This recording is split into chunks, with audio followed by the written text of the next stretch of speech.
ਕੀ ਹਾਲ ਚਾਲ ਆ ਸਾਰਿਆਂ ਦੇ YouTube ਫੈਮਿਲੀ ਠੀਕ ਠਾਕ।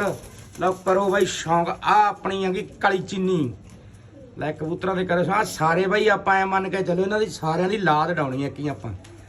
ਇਹ ਪਿਛਲੇ ਸੀਜ਼ਨ ਆਪਣੇ ਸਾਰੇ ਉੱਡ ਚੁੱਕੇ ਆ।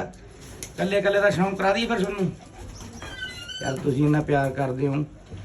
ਦੇਖੋ ਕੱਲੇ ਕੱਲੇ ਦਾ ਸ਼ੌਂਕ ਕਰੋ ਬਾਈ। ਹੋਰ ਮਿੱਤਰੋ ਠੀਕ ਠਾਕ ਸਾਰੇ ਭਰਾ ਯਾਰ, ਇੱਕ ਬਟਨ ਦੱਬ ਦਿਆ ਕਰੋ ਯਾਰ, ਸਬਸਕ੍ਰਾਈਬ ਜਿਹੜਾ ਕੀ ਹੁੰਦਾ ਉਹ ਫੋਲੋ ਹੁੰਦਾ ਕਿ ਸਬਸਕ੍ਰਾਈਬ ਹੁੰਦਾ YouTube ਤੇ ਕਰ ਦਿਆ ਕਰੋ ਯਾਰ ਤੁਸੀਂ।